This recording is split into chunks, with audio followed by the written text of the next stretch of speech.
Des voix donc s'élèvent, Claire, pour tenter d'arracher un cessez-le-feu. Mobiliser la communauté palestinienne a d'ailleurs appelé à une mobilisation, à une journée de grève mondiale pour tenter d'obtenir une trêve. Je vous propose d'écouter ces deux témoignages, Claire, et je vous redonne la parole.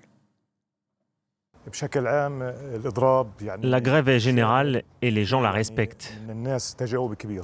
À Hébron, la fermeture est totale. Même certaines boulangeries et pharmacies sont fermées. Nous sommes prêts à faire grève tous les jours pour soutenir notre peuple à Gaza, malgré les conditions financières difficiles que nous connaissons. Nous sommes de tout cœur avec eux. La grève est en soutien au peuple de Gaza et pour manifester contre notre situation. Les décisions arbitraires d'Israël contre nous, soutenues par tout le monde. Voilà, Claire, des témoignages qui nous parviennent donc de Naplouse et d'Hébron en Cisjordanie occupée pour tenter d'obtenir une nouvelle fois une trêve. Oui, ces appels à manifester, ils ont été massifs ces derniers jours de la part de la société civile palestinienne. Aujourd'hui, les magasins sont fermés un peu partout en Cisjordanie occupée, également ici à Jérusalem-Est. Et les Palestiniens ont dit qu'ils n'iraient pas travailler en soutien à leurs frères de Gaza. Ces grèves générales, elles sont relativement régulières en Cisjordanie. Ça arrive à chaque fois que des événements choquent massivement la population. Mais la différence aujourd'hui, c'est que cette grève, elle se veut mondiale. C'est en tout cas ce qu'ont demandé ces organisations palestiniennes.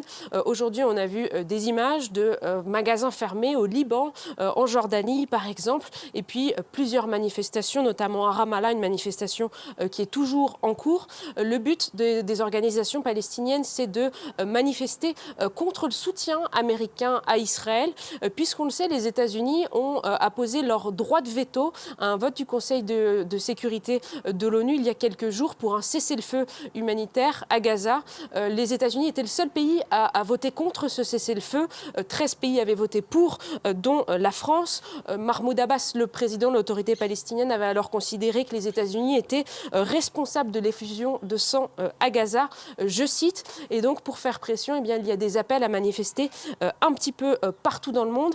Il faut néanmoins préciser que la population américaine soutient majoritairement Israël. Selon un sondage du Wall Street Journal, 55% des Américains considèrent que les actions militaires d'Israël à Gaza sont nécessaires. Et puis enfin, demain, à l'Assemblée générale de l'ONU, il y aura un nouveau rassemblement des pays membres au sujet de la crise humanitaire à Gaza. Selon des sources diplomatiques, ils pourraient voter une résolution de cessez-le-feu. Mais il faut rappeler que ces résolutions onusiennes ne sont pas contraignantes et ne forceraient pas Israël à mener un tel cessez-le-feu. Merci beaucoup, Claire. Merci pour toutes ces précisions depuis Jérusalem.